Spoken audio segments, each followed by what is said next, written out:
Hey, so I only have a moment because my daughter is about to wake up from her nap and my son just ran upstairs. But I saw the results of the survey I put in my stories about people having hired the wrong coach before. And I was shocked that it was like 55%, 60% of people have hired the wrong coach.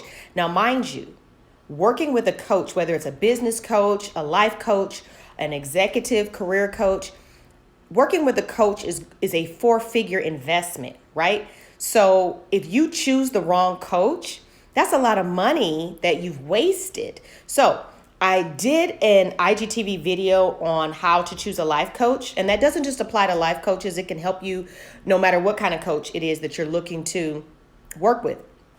But I wanted to just reiterate 3 points to keep in mind when choosing a coach so that you don't make the mistake of spending thousands of dollars on someone who really ends up not helping you or not being spot on or not really resonating, or the program not being what it was that you thought, it was going to be. So number one, know their process. Know the process that the coach is going to use to get you from point A to point B. And really that means being clear on what the point A has to be for that coach to help you get that result. So it isn't just about outcomes, it's also about where you have to be when you're starting the work, okay? A second point that you want to keep in mind is to binge all their content. Go to all their social media channels. YouTube is great. If they have a YouTube channel and they have videos, then you can watch and see, if they're speaking to you, if they're resonating with you, all of that. So binge all their content, eat it up, and see if they're really speaking to who you are, your philosophies, etc. The third point is don't fall for high pressure sales, okay? I've heard from multiple people how they have ended up enrolling with a coach because it's kind of like they were forced to make that commitment right there on the phone. And really, if you're convinced, then you're convinced, and no one should have to pressure you. And so I don't like to be sold. I'm the type of person where if I show up, I'm already sold. I'm already convinced, or I wouldn't be talking to you. That's just the kind of buyer I am. I don't want to get on the phone with you and go through a whole bunch of stuff and you trying to convince me. It's like, no, I'm here because I'm convinced. So I just need to know X, Y, Z, and how do we get started, right? So if you get on a call with someone that's pressuring you, and listen, let me tell you something. Sales makes the world go round.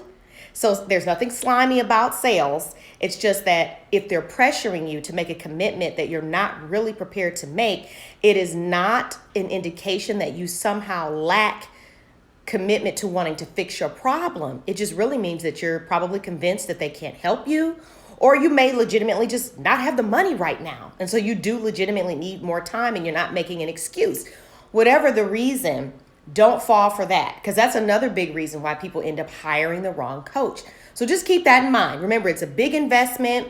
You got goals. You want somebody to help you get there. So again, know their process, binge their content, get to know them. And number three, don't fall for high pressure sales tactics.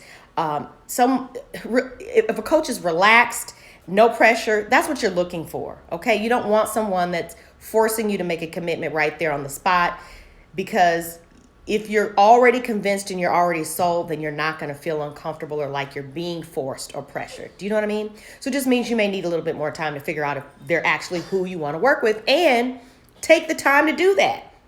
I know me personally, I don't want to work with anyone who's not sure about whether or not they want to work with me and make the commitment and investment in helping themselves. And so think about that. And like I said, don't make this big mistake that could cost you thousands of dollars, because more than half of the people that filled out my survey said that they've done it. And so don't fall for it. All right. I hope these 3 tips help. Take care and DM me if you have any questions. Uh-oh. Here we go again, trying to figure out how to turn off the live. Bye.